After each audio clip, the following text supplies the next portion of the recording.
ஆந்திர மாநிலத்தின் சீமாந்திரா பகுதியில் நாடாளுமன்றம் மற்றும் சட்டமன்ற தேர்தல் வாக்குப்பதிவு இன்று நடைபெற்றது. இது பற்றி திருப்பதியில் இருந்து தந்தி செய்தியாளர் காண்டிபன் தரும் நேரடி தகவல்களை இப்பொழுது பார்க்கலாம். வணக்கம் காண்டிபன். சீமாந்திரா பகுதியில் இன்னைக்கு வாக்குப்பதிவு எப்படி நடந்தது? மாவோயிஸ்டுகள் அதிகமாக இருக்க இந்த இடங்கள்ல தேர்தல் நடைமுறையில் பாதிப்புகள் ஏதாவது ஏற்பட்டதா? அதை பற்றின தகவல்களை பதிவு பண்ணு.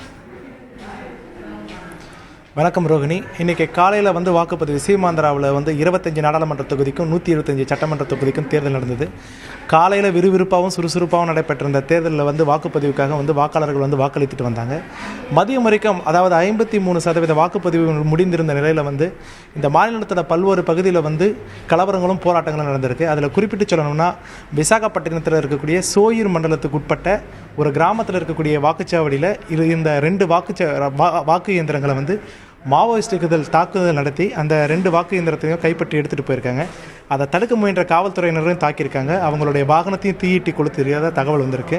மேலும் இன்னொரு சுவாரஸ்யமான விஷயம் பார்த்தீங்கன்னா, சந்திரகிரியில் பூத் ஏஜென்ட்டே கள்ள ஓட்டு போட்டதா செய்தியாளர்களுக்கு தகவல் கிடைச்சிருக்கு. அந்த தகவலின் அடிப்படையில் செய்தியாளர்கள் அங்கே சென்று செய்திகளை சேகரித்துக்காக முயற்சி பண்ணியிருக்காங்க. ஆனால் அங்கே இருக்கக்கூடிய வாக்காளர்களும் பொதுமக்களும் சேர்ந்து செய்தியாளர்களை தாக்கியிருக்காங்க. அவங்க பயன்படுத்திய கேமராமேனுக்களும் அடிபட்டிருக்கு. அவங்களுடைய வாகனத்தையும் சேதப்படுத்தியிருக்காங்க. இன்னொன்று கூடுதலாக பார்த்தீங்கன்னா, கடப்பாவில் ஜமன மடுகுன்ற பகுதியில் வாக்காளர்கள் ஒரு பூத்தில் அதிகமாக கூட்டமான நெரிசலில் இருந்துக்கும் போது அவங்களுக்குள்ளே ஒரு பிரச்சனை ஏற்பட்டிருக்கு. அது கைகலப்பாக மாதிரி இருக்குது.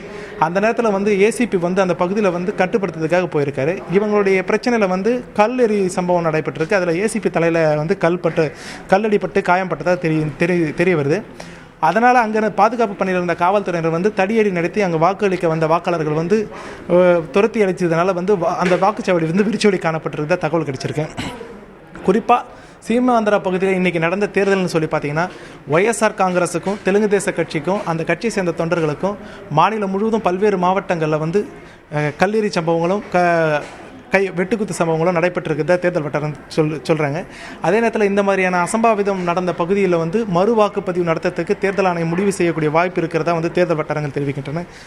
பொதுவாக ஆந்திர பிரதேசில் தேர்தல் நடக்கும்போது பார்த்தீங்கன்னா, குண்டூர், விசாகப்பட்டினம், அனந்தபூர், கடப்பா, ஸ்ரீகாகுளம் உள்ளிட்ட பகுதிகளில் எப்போவுமே கலவரம் நடக்கிறது தான் சகஜமான ஒரு விஷயமாக இந்த பகுதி இந்த சீமாந்திர மாநிலத்தை சேர்ந்தவர்கள் தெரிவிக்கிறாங்க. அதாவது முன்பு எப்போதும் இல்லாத அளவுக்கு 30,000க்கும் மேற்பட்ட துணை ராணுவ படையினர் பதட்டமான வாக்குச்சாவடிகள் என கண்டறியப்பட்ட 23,000 வாக்குச்சாவடிகளும் பாதுகாப்பு பணியில் ஈடுபடுத்தியும் இந்த மாதிரி கலவர சம்பவங்கள் ஏற்பட்டிருக்கிறது தேர்தல் ஆணையத்துக்கு அசௌகரியத்தை ஏற்படுத்துறதா தேர்தல் வட்டாரங்கள் தெரிவிக்கின்றன. ரோஹிணி.